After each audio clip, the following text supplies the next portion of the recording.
All right, and welcome to Hidden Tracks. I'm Shane Murphy, your host. Welcome to episode number 2. We got through episode number 1, and we're on to episode number 2. For those that don't know, we are a musical podcast. We're going to discuss music with everyday people, musicians, and everyday people alike to find out what drives them, what moves them. Today, I have Dave Corsaro, resident magician, not musician. So last week we had a musician. This week we have a magician. Kind of the same thing in regards because they all create magic to me. So I want to introduce him. Dave, thank you for coming to the podcast. I appreciate your time. Thank you, Shane. Appreciate you bringing me on. So if you had an opportunity to listen to the first episode, which I hope you did prior to coming on to here, hopefully you can understand the format, what we do. We're going to discuss music. We're going to discuss what drives you, what you like, what you don't like. We're going to throw our opinions out there. And hopefully people are going to either like us or shit on us. But either way, people are going to say something, hopefully. So I'm going to start this off, really. I brought this up last week. I like to discuss your memories of music. And for me, it's your first memory.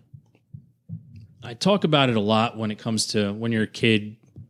We all had Sesame Street. We learned how to count that way. We had all the songs that we danced to, when, later on in life there was Barney and all that stuff. And that's how kids get kind of introduced to music, I think. And for me, it was Sesame Street, Electric Company. But when you found real music, and when I talk about real music is chords versus songs, song progression. When you're a kid and you heard something and you just needed to hear more of it and figure out what it was.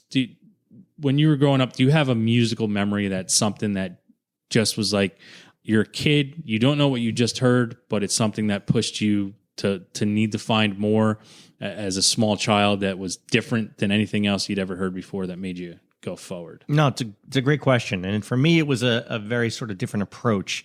I grew up in a house where, regular suburban house, West Milford, New Jersey. And I had a father who, really didn't listen to music that often. And my mother was a little bit more into sort of the early 80s pop music, the Phil Collins or the Billy Joels of the world, and a little bit into Motown. So she would play a little, Four Tops or Earth, Wind and Fire. But music was not a huge part of my upbringing. Yes, we would listen to Z100 or PLJ in the car sometimes, but it was never a focal point. And it wasn't until sort of the mid-'80s when I remember watching HBO and stumbling upon this random sort of cheesy movie called Breakin' that all of a sudden things started to change for me. How dare you? I know. Cheesy? How dare you? Listen. How dare you? It was so good they made 2. They made 2. That's right. Listen, nobody can quote the movie like I can, so don't even.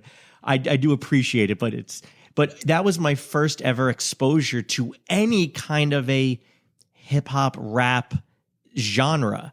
And to your point, like you said a few seconds ago, something about that just spoke to me differently than all the previous types of music that I had listened to that were played for me had. And I said, I need to explore this a little bit more. There's something about this music that's different than everything else that's speaking to me and frankly not speaking to anyone else in my family. So it felt more personal. It felt more unique to what my ears were sort of looking for and seeking out. Well, I think, too, you bring up the good point. You see a movie and you heard music. I think back then, in the 80s is when soundtracks to movies really started to pop. And it was, you had your St. Elmo's Fire, The Breakfast Club. You had all these movies that had great soundtracks that I think probably opened up a lot of people that, even if they weren't into music, it got them into music. Again, I detest you for calling Breakin' cheesy. But so pushed you to a little bit to hip hop. Now, when you hear hip hop for those of you who may not know who he is, he's a skinny white male, grew up in suburban woods, and hip hop probably wasn't prevalent in 5 foot nothing, 100 and nothing. I was Rudy without the athletic ability. That's perfect. I mean, you said it better than I could have said it. Yeah, so it was not a genre that I was exposed to at all. I just knew that there was something about this sound that appealed to me. So you hear that sound, and it pushes you this way to to something new. How were you able to, again, being in suburbia, white kid, how were you able to continue to try to find more of that you wanted to listen to? So for me, that was the only outlet that I had into that was Yo MTV Raps. So I can remember sitting down watching, in the mid to late 80s, watching Yo MTV Raps with my small tape recorder, and I would hit record when a video started. And if a few seconds into it, I didn't like the song, I'd press stop, rewind, and get ready again. And if I did, that was the start of my sort of mixtape of hip hop that I could start to learn about. Recorded off the TV. Recorded off the TV. Yep. And not even the radio. No. Not even the radio. Nope. Recorded off. And like I would be recording something and my sister would walk in the room and make a sound. And now that's permanently on my mixtape of music. And then if I noticed it was a band that I would find a little more often in that sort of rotation, then I would try to go to Sam Goody and try to find it. I can remember playing part of that mixtape for my babysitter at the time and her saying, "Oh, that band right there, that's Run DMC. They have an album called Raisin Hell. You should check it out." And I remember going to Sam Goody and spending the really hard-earned money that I had to buy the, $8 Run DMC Raisin Hell tape. Cassettes. Remember cassettes? Having that pencil that you had to stick in there to fix it. Mm-hmm. Oh, and really feeling like MacGyver if the tape really ever came out and you had to like really sit down and work on it. That's what was good about the music when we grew up, because we had to figure out those types of things. You had to figure out how to fix the music. You had to figure out how to fix it. That was also being able to dub and taking a tape and making your own playlist from that. That was trying to get it to end perfectly when you were doing it. God, It's such a feeling when it comes out perfect. I don't think I have that feeling, but I think I almost did once, and I still remember that. Do you remember when the technology got to a point where you could rewind or fast forward a cassette tape and it would stop where the break was? Oh, I do. That changed everything. That changed everything. You also had sometimes on those old tape players, you had the counter. Yes. So if you listen to the song a couple times, you could watch the counter and be able to stop it right when you needed to. But to rewind a cassette tape and stop right when the beginning versus 8 seconds before a song started, then a little bit more, 4 seconds, and then now we're into the previous song. So you found your we're old. Yeah, we are. Right. We are pretty old. You mentioned Sam Goody, R.I.P. Sam Goody. But when you found that stuff, how did you start to, I guess, build your collection? What way did it lead you? You're saying you run in, you go get Run DMC. How did you start to find even more of that? We were very lucky when we grew up that we had MTV when music was actually being played. Right. So it was easier for us to find something new, and when the top 10, you actually got to watch the entire video and just not clips of a video. Mm-hmm. So how did you start to build off of that after your babysitter hands you that, tells you to go look for something? How did you continue to build? It was a very slow progression, because again, if you think about it, even most of my friends at the time weren't really into hip hop. Weren't really into that. My only exposure to anything new was on Yo MTV Raps, and if they didn't play something I didn't like, then I wasn't exposed to anything. Maybe there was a little bit that started to bleed in the mid-'80s to more mainstream stations. So you would find Will Smith or you would find whatever, playing on the mainstream stations. But beyond that, you had to find it on your own. So for me, listening to Run DMC and trying to learn about Run DMC led me to Walk This Way, which brought me into Aerosmith. Most people sort of liked Aerosmith and then learned about Run DMC through them. I learned about Aerosmith through Run DMC. And obviously learning more about that then led me to understanding Rick Rubin and Russell Simmons, who produced Run DMC, who then produced the Beastie Boys. And that's how I got introduced to them. So for me, music was music was not just about what was on the cassette tape, but it was about everything about the artist. Okay. So it seems you started out with your music very much so in the hip hop era, which is to me amazing. I think it was the best era of hip hop. Mm-hmm. You had all those amazing groups out there that, came up with their own beats, sang amazing songs, talked about what they were going through, which was amazing. Now you talked about how that you find out about Aerosmith through that. Did it bleed into something else to where you you started to say, okay, this is Aerosmith. Is there another type of music, or were you just kind of honed in and locked in on that hip hop? For me, it was hip hop and sort of the peripheral right around that area. I never really got into the country music. I never really got into crazy heavy metal music at the time. I mean, I enjoyed Metallica. I enjoyed some of those bands, but you had another band at that time. You had Anthrax and Public Enemy exactly. together. So when Anthrax and Public Enemy did Bring the Noise, that was my first real exposure to, and I would start to dig a little bit down the Anthrax rabbit hole, so to speak. But it all sort of came about through that. Like we said, when you did go to Sam Goody or The Wiz or something like that, there was this huge rock section. There was this huge country section. There was this tiny little hip hop section. So it was tough to explore with our very limited funds at the time and find new music in that way. Yeah. And so was that before the listening station? So you had to have a hit or miss where you have to basically, you're investing your hard-earned money as a child, the money that you really don't have to begin with, to buy a tape and just be committed to that tape, because whether it's good or not, you only got to hear one song on Yo MTV Raps and you had to get into it. Well, see, that's the whole thing right there. So you knew, all right, I'm going to spend $8 on this cassette. I know there's one song I like because I heard Bring the Noise, or because I heard LL Cool J, so I know there's one song. Boy, do I hope the rest of it matches that. And that's where your hit or miss came in. Shoot, there was only one good song on this album. I guess I spent $8 for one song, versus every song is incredible on this album. And now all of a sudden you realize this is a band that has a sound that's appealing. And me, as a non-musician, you talked to Dylan Clark last week, who just has an ear for certain things that I don't have. So for me, it was really hit or miss, because I had no clue what was coming up next. I had no faith, let's call it, that I liked this artist. I didn't know any better. Yeah, I think that's where today's generation, and I say today's generation, and I mean, I guess it sounds weird having to say it, dating ourselves, but not having that opportunity to even have that miss when you buy something. And also nowadays you just get to pick one song and get to buy it if you like it. And you only hear a little bit of a song. And I don't think people have that opportunity to buy an entire album and to let something grow on you. I'm one of those guys. I'm a rule of 5. I have 5 ways I have to hear an album before I know if I'm going to put it on a pile that I'm never going to listen to again or not.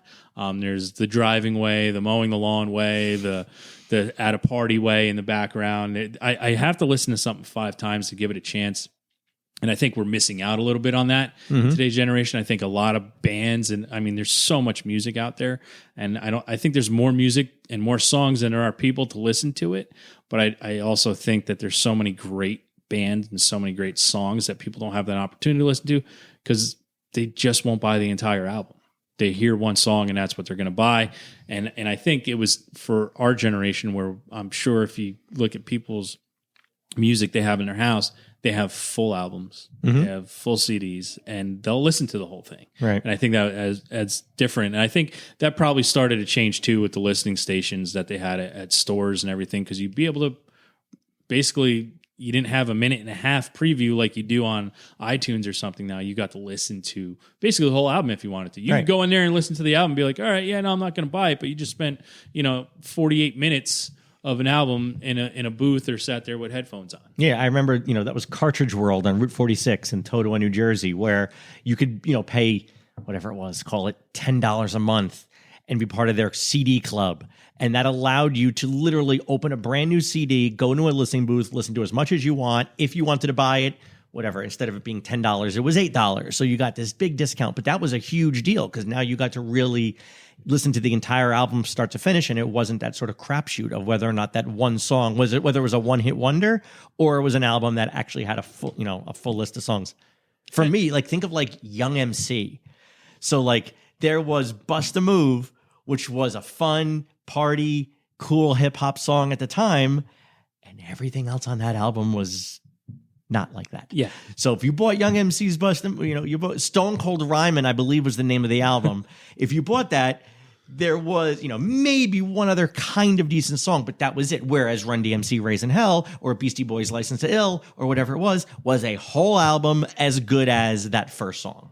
Yeah, the Beastie Boys thing, I think what's one of my favorite things to do is learn about the history of music and history of bands and how everything came about, and being able to watch the Beastie Boys documentary and finding out, things that I didn't know. They did Fight for Your Right to Party as a joke to all the people, the bro hymns out there that they were trying to make fun of, and it didn't make fun of them. They all loved it and blew them up. Yeah. And that was the whole issue. I mean, I'm a huge, huge fan of the Beastie Boys. And for me, it's fascinating to me how every one of their albums was brilliant, and it was either appreciated almost incorrect. It was appreciated incorrectly at the time. And it wasn't until they hit sort of the check your head days that the things start, all the little circles started to line up. And that's when they really blew up as a respected band. So you're not looking at that time, really, you kind of put yourself into, and I don't want to say pigeonhole, but I'm going to say it, you pigeonholed yourself into that hip hop, that which is awesome. I mean, I grew up, I had my sister's friend, Danny Newman, who handed me, I didn't know what hip hop was. I grew up, relatively close to you, and I'm another white kid in suburbia, and I didn't have anything, but he turned me on to, one of my first musical memories was the Beach Boys, and I love the Beach Boys. I still love the Beach Boys. But he hands me the Fat Boys Wipeout. And I just was enthralled. I don't know what this is. I've never heard anything like this. And he started to introduce me more to stuff, and I'll never forget, and it's still one of my favorite albums to this day, is LL Cool J's Bad. He made me a copy of that. There was some swearing in it, which was amazing. Oh, God, remember cursing? Oh, cursing was, when you're a kid and you hear you're curse words in grade. songs, you're just hoping that you're not playing it too loud, that mom comes running upstairs to back in the day, kids, your parents could come upstairs and they'd spank you. And they'd take that tape and break it in half, and you'd never hear it again. So you'd have to listen to it at a certain level that other people wouldn't find. But being a suburban kid and hearing hip hop for the first time was definitely pretty awesome. So if you just went there and you just kept going into hip hop, it sounds like you just kept diving deeper and deeper and deeper into hip hop. And I mean, growing up in that area, again, it was hard, and it was hard to find. What made you stay? So first off, if I can go back for 1 second, you mentioned the Fat Boys. Remember Disorderlies? The Disorderlies was fantastic. Great movie. Very underrated. Didn't the Beach Boys appear at the end of that? Yes, they did. No reason? For no reason. For no reason. Disorderlies is, it was a major motion picture. It was in theaters. Yes. It was in theaters, and for no reason at the end, the Beach Boys show up and sing with these nurses. Yes. It's amazing. It was amazing. Anyway, you said that it popped. I haven't thought about that movie. I have to now find out where that's streaming. So yeah, it was really difficult to be exposed to new things. So it's funny. So instead of my circle of music going outward and finding newer bands, it went deeper into the bands that I liked. So whether it was Tribe Called Quest, Public Enemy, Beastie Boys, Run DMC, instead of finding new music that sounds like that, I got deeper into those bands, and I learned how they created their first albums, who the producers were. As a magician, not a musician, it fascinates me that people can create music. I come from a visual medium. I try to fool your eyes into believing something. I don't understand how Dylan Clark of the Milwaukees can sit down and create a new sound. That blows me away. And I'm assuming if some of your listeners are not musicians, they're also blown away that Paul McCartney can just sit down and create something called Let It Be. That floors me that a human being has that capacity to do that. So for me, when I learned about Run DMC and Beastie Boys and everyone else, it became, I want to learn more about these people, what their creative style is, how they create music, the business side of things. Like, that's what I did. That's where my sort of rabbit hole went down. Yeah, you see, again, I don't think people who do things ever really give themselves enough credit. You talk about visually, and we grew up in that era of MTV, where MTV played music videos And visually, I mean, you can hear things and see things. And visually, I mean, you get to see Tawny Kitaen crawl over the hood of a car when you're a 12-year-old boy. Jesus. I don't remember the song, but visually I remember the video. And now I hear the song and I'm like, I remember that video, so I like this song. So I think visually, you don't give yourself enough credit when it comes to that, because visually, growing up in that time, the video meant everything. Everything, yeah. Visually, to connect with that song. I mean,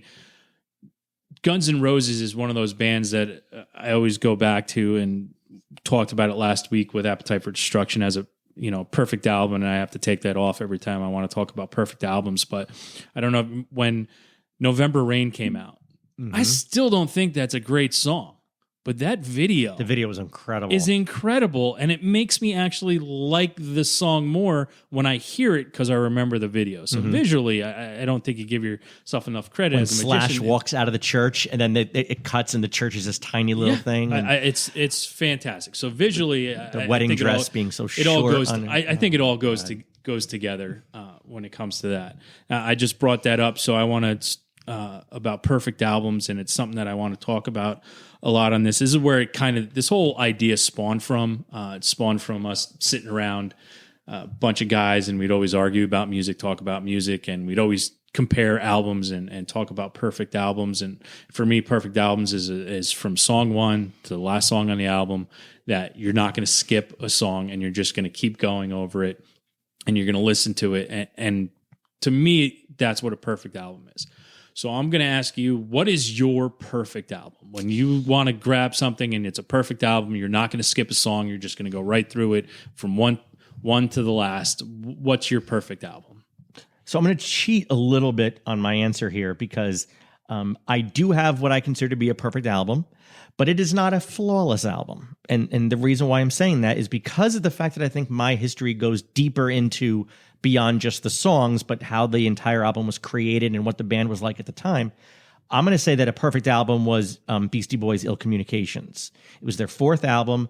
And to me, while there are songs on there that I know are not as good as other songs, and if you told me you were skipping certain songs because you didn't like it, I get that. For me personally, everything about who the Beastie Boys were sort of cultivated in Ill Communications. They had License to Ill, their first album, which, as you said, they kind of did as a joke and nobody took as a joke. Then they did Paul's Boutique, which was this incredible sound that they produced with the Dust Brothers that nobody had ever heard before, this layer of sampling that nobody was doing, and it bombed. Misunderstood album. Completely misunderstood album. Today, everybody goes to that and they're like, that album's amazing. Right, but it's back then it was not appreciated a at the time. Huge miss. So then they go to Check Your Head, which now Check Your Head starts this approach of the music companies kind of didn't want to have anything to do with the Beastie Boys. Everyone thought they were a one-hit wonder with License to Ill, and that was it.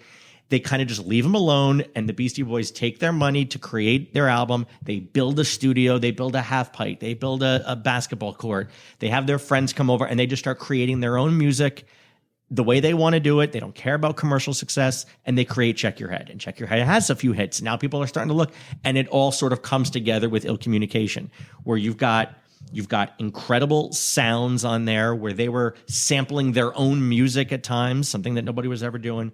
You have incredible lyrics on there. Now think about it. Ill Communications came out in 94, and you've got Adam Yauch rhyming on Sure Shot. I want to say a little something that's long overdue. The disrespect to women has got to be through. So at a time where gangster rap is starting to blow up and Dre comes out with The Chronic, all of a sudden one of the pillars of hip hop is rapping about how people should respect women more. Whether you agree with that sentiment or not, the idea that they did that meant, listen, we're doing things who we are. This is not prefabricated. This is not commercial. This is who we are. If you like this, great. If you don't buy the album. And I just have so much respect for people who are so true to themselves in the music that they create. Awesome. So Ill Communication, you're going to put it on, you're going to hit play, and you're not going to stop. I'm not going to stop. And each song is going to take me to a different place. So it's not like if I just want to be happy, I'm going to play Ill Communications and I'll be happy the whole way through it. Each song is going to bring me to a different place. Some Sabotage is going to bring me to energy and pump up, and I want to go for a run or hit the heavy bag or something in there. Sure Shot is going to... He doesn't have a heavy bag. I will bring you downstairs and show you my heavy bag. Listen, I'm trying to not be Rudy anymore. Remember, at the end of that movie, he has the sack. That I'm just saying. So Rudy talking too. about heavy bags and sacks right now. We've veered away from music. Which podcast am I on again? So that would be Sabotage. And then they have songs like Ricky's Theme, which is an instrumental. There was no hip hop artist in '94 rapper creating instrumentals, but that takes me to a different spot. So for me, it's an album that I'm not stopping, and it's going to take me to very different places. You speak about very different places, and that's awesome. It'll lead into my next question that I talk about, which is you have a lot of things that happen in life, and I've said this many times, and I'm going to continue to always say it, that music is the closest thing in reality we have to a time machine. Mm-hmm. You heard a song. A song can be on in your car when you're driving, and it takes you back to that place. Mm-hmm. So you remember who you were with, what you were doing, where you were. I mean, that's what I feel music does for people. So if that's your perfect album, do you remember that first time you heard that, where you were when you heard the first song off of Ill Communication, which was probably Sabotage? The first song I heard was Sabotage, yeah. But if you want to talk about taking me back, it's when I got the whole album and when I heard Sure Shot.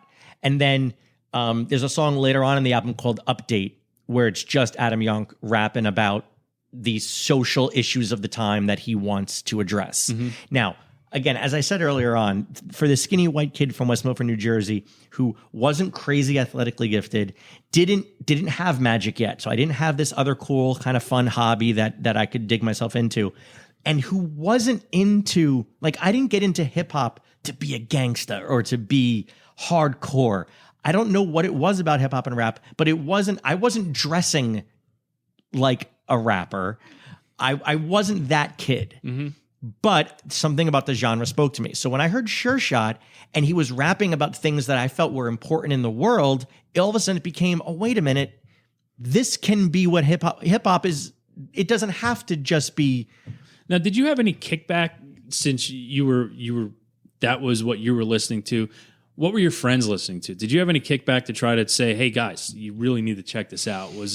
Were people open to listening? You know what? To your ideas, or did you even not? You just kept it to yourself. I kept it to myself. It was like your own little thing you had. Yeah, it really wasn't. I mean, the music that I was exposed to through friends was more of the 80s GNR, the Metallicas, the more heavier rock of the day.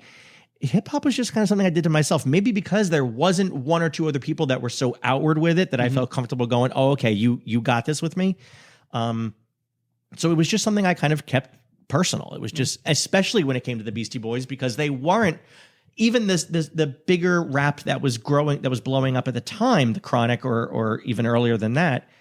This wasn't what the Beastie Boys were rapping about. So it wasn't like I was so crazy into promoting it. It was more about, oh, these guys are talking to me. Well, because I think at that time too, the stuff that started to get popular wasn't a lot of the hip hop. It was, you had your Two Live Crew, Oh Me So Horny. You had NWA, you had, the Chronic came out, Snoop Dogg's album came out. I mean, you had different types of stuff, so that more of that later on sentiment was kind of going away. And sometimes probably you can feel weird if you try to push people towards something that was like that. Well, I know you are somebody who, you're not a huge fan of overly commercialized music. You know, a lot of the bands that I know you listen to are not the mainstream bands you're going to hear on popular radio or whatever of the day.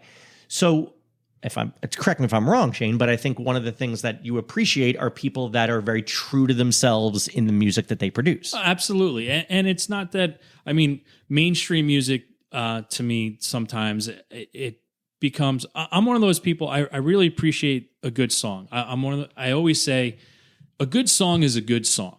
Okay. Doesn't matter who does it. If Justin Timberlake comes out with a good song, I'm going to sit here and say, JT just came out with an amazing song. I'm not going to rush out and buy it, but it's a great song. Mm-hmm. I'm going to give people credit where credit's due. I also like stuff that isn't popular because I like a lot of mainstream stuff. A lot of these people don't write their own songs, which for me is, I understand that not everybody writes their own music, but it's what the artist does when they take that song and they make it their own, which is amazing. Like for me, someone, you want to talk mainstream, and I'll say it out there. I've gotten into arguments with people. Katy Perry. To me, Katy Perry has quite possibly, next to Pink, one of the greatest female voices that's out there singing. Got into an argument the one time with my nephew, and he started shitting all over Katy Perry. I get it. I get where that sentiment comes from. And all I did was I sat down with him and I said, here, I have something you need to listen to. And it was Katy Perry's Unplugged. Okay. And I said, listen to this and tell me she's not talented. So when it comes to mainstream stuff, yeah, there's things that, I'm not going to go listen to Justin Bieber. But if Justin Bieber puts out a song, and I'll just be like, all right, yeah, no, it's a good song. Good for him. But let me ask you this question then. So, like, let's say a Timberlake, who we all think we can all agree is talented, is a talented artist. But when he releases an album's got 8 tracks on it with 7 producers and 14 songwriters. Do you look at that differently than you would an old school, like a Teenage Fan Club or somebody else, where it's just the artists and maybe one producer? I do a little bit, and that's my fault. That's me being a snob. I'll put it out there. Yeah, I'm a snob when it comes to some of that stuff, because you have so much different input. And I think as an artist, getting input from everywhere, and sometimes I think a lot of times, sometimes these people don't stay true to themselves. You were talking about how Beastie Boys are staying true to themselves with something. I don't think they're staying true to themselves because they're taking so much input from so many different people that they can't be true to themselves. I agree. And also a lot of the times these people are under the gun to get something put out, to get something recorded and done, because the music label's making them do it. You have to get this out. So I think it's also hard for them to stay true to themselves. One of my favorite movies, really, honestly, when I need a laugh, is Pop Star. Oh, so funny.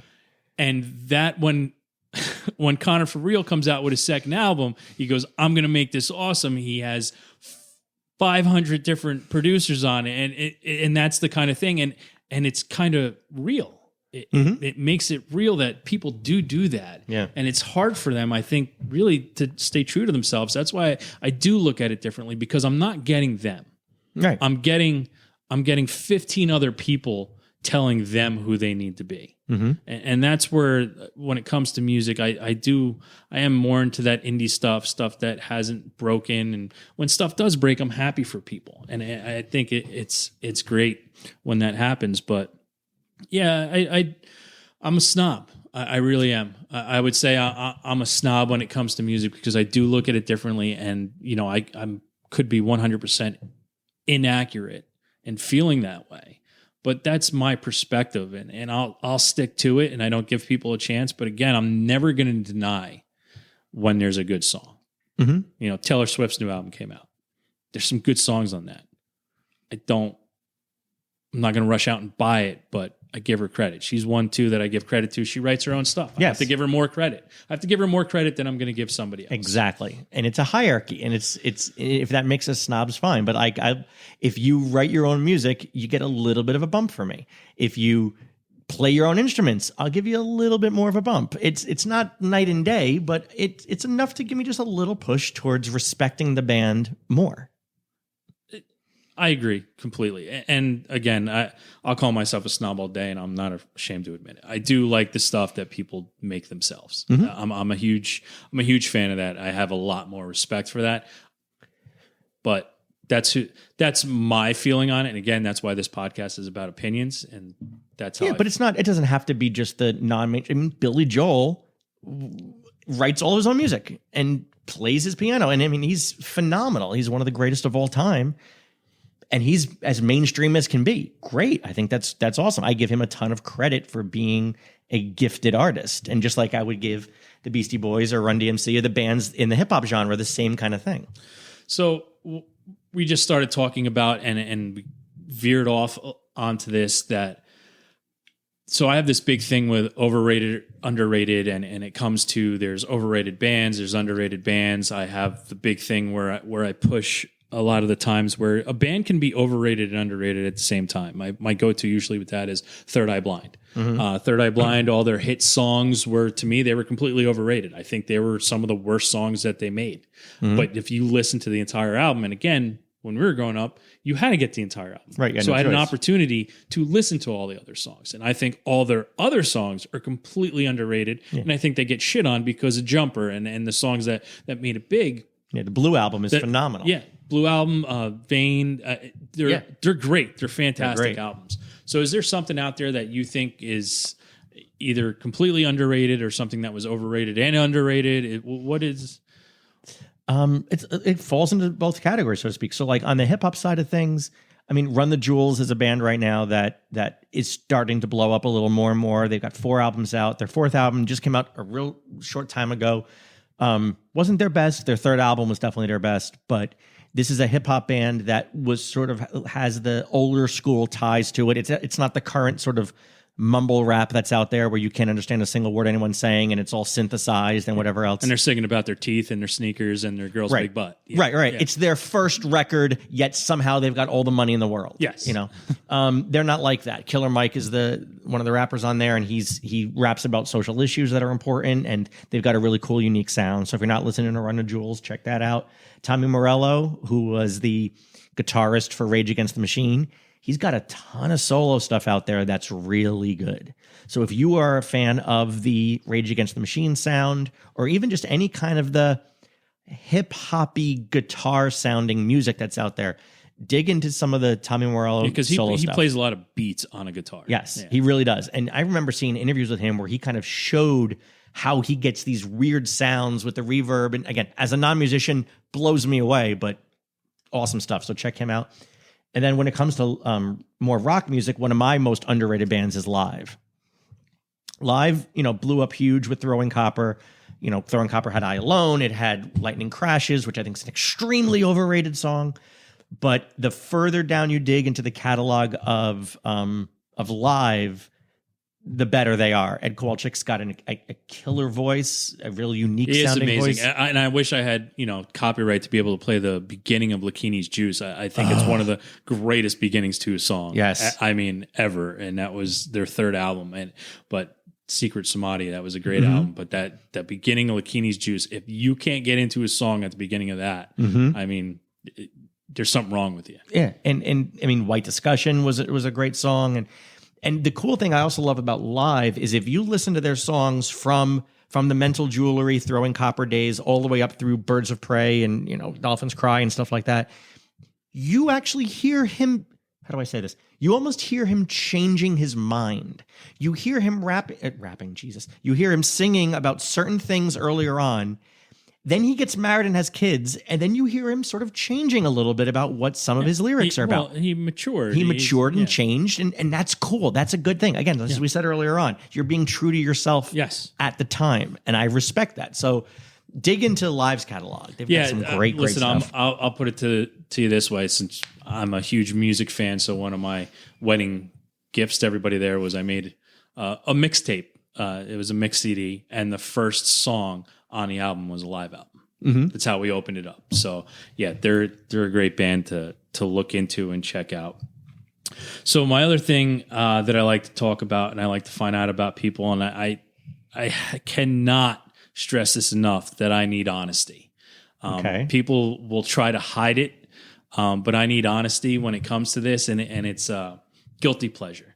What's your guilty pleasure that you're I don't want to say afraid, but afraid of letting people know you like, and I'm going to put you on the spot and get it out into the world right now, and we can't take it back, but I need to know what your guilty pleasure is, and I can't wait to find out what it is. So I'm sorry, Senator, I don't recall that information. I can't just give you that one. All right. So here's the deal. Our group of friends talk about guilty pleasure type songs a lot. Me, you, Melissa Clark, a few other people. We call it windows up, windows down, which is when you're in the car, what's that song that when it comes on, you raise the volume, but you also put the windows up because you don't want people to know you're blasting out to this song. So I'm gonna be honest with you, Shane. I'm gonna give you my guilty pleasure song. This may change our friendship. G-Ball might never speak to me again. I get it. I really do. I understand it because I'm gonna cross a barrier that I'm not gonna come back from. You're not, because this is going on the interweb. Right. And everyone's going to, I'll HTTP everybody what the link is so they can make sure they have it. All right. So for me, that guilty pleasure song, when I'm in the car and it comes on, I get a smile and then the windows go up as fast as possible. For me, it's Vanessa Carlton, 1,000 Miles. It's Vanessa Carlton because when she plays that piano and I'm in the car, I piano the shit out of my dashboard. I really do. And don't get me wrong, I'm at a red light. I'm going to stop. I'm going to slow down a little bit because people are looking at me. But if I'm on the parkway. So hopefully my silence there let you know how I felt about that. Probably hashtag first time, last time. This was fun, Vanessa guys. Carlton Being on the show. Yeah, Vanessa Carlton will be you talked asked me about. For honesty. I did ask you for honesty. You want me to lie? And I appreciate that. Well, listen. No, I could don't sit want you here to right lie. now. I could sit here right now and give you a song that's a guilty pleasure, but not really. I could sit here and be like, it's Separate Ways by Journey. Guess what? Everyone kind of digs that song. It's fun. It's pop. I'm picking the guilty pleasure song, Shane. Hey, listen, I respect it. No, you don't. You don't. I don't respect it one bit. But I can understand. No, I don't. I still don't even understand. I kind of have to move on from this question. So what's yours? Well, come on. Listen, I'm the host. I don't have to answer. Yes, you do have to answer. If you're going to sit here and put me on the spot and I'm going to give you a true answer, I'm not going to sit here and say These Dreams by Heart, which, let's be honest, is a great song. It's fantastic. All right. I'm not going to say that and get out of it. I'm going to give you the guiltiest of pleasure songs. What's yours? So next question is going to be, we're moving on from that. Now, I'll give you, so my guilty pleasure, and it's I don't know how it became a guilty pleasure for me, but it's a song that I'll find myself singing just walking around. And it's a song from a long time ago. It's by New Edition, and it's not Cool It Now? No, Not it's Cool It not Now? Cool Now. It's Mr. Telephone Man. Mr. Telephone Man. Mr. Telephone Man. For some reason, that is my, if I have it on, and I make my own little mixes, and I'll throw it into a guilty pleasure mix, I will scream it at the top of my lungs. You know, when you're growing up, when that song came out, you know, Mr. Telephone Man, there's something wrong with my line.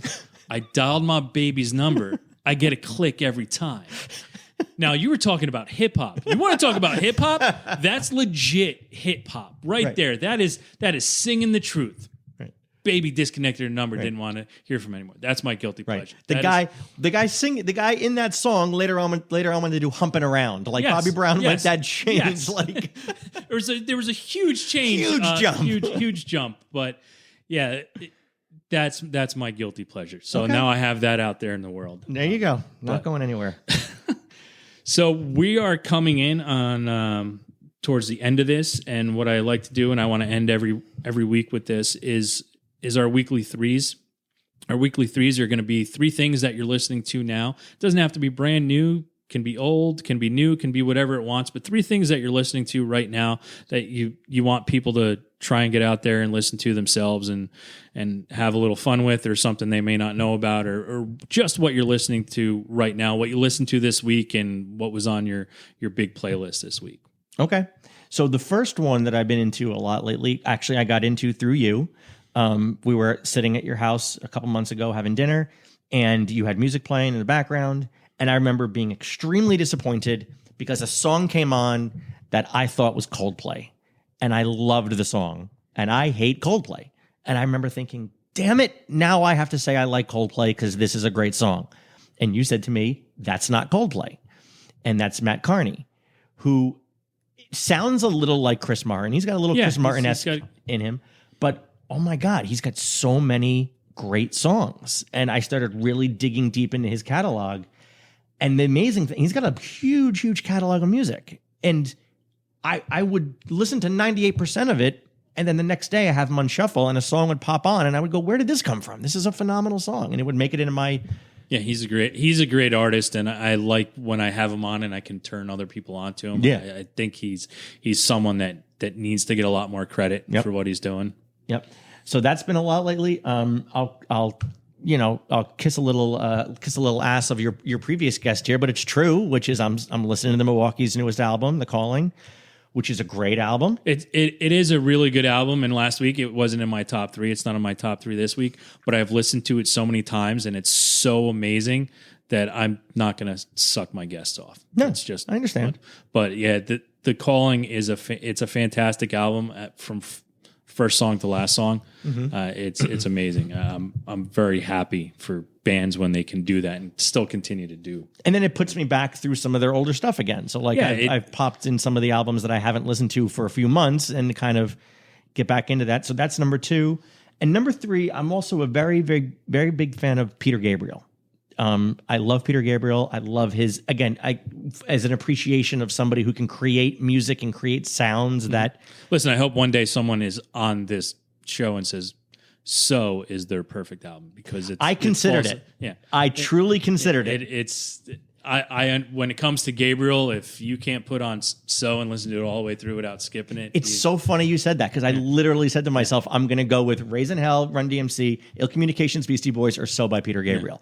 And the only reason why I didn't is because I actually feel like I don't understand 60% of how great that album is because I'm not a musician. And, and this is going to sound really elitist, and I talked to Dylan about this too, because if you watch the documentary right now it's on Amazon Prime about that album, the level of complexity to making that album, the sounds, then what he had to go through.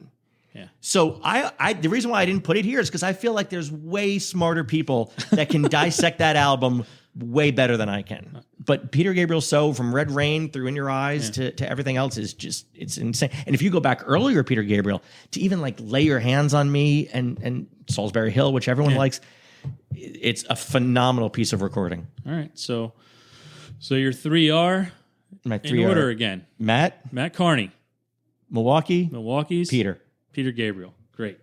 So my top 3 for this week are, very simply, we are the Augustines.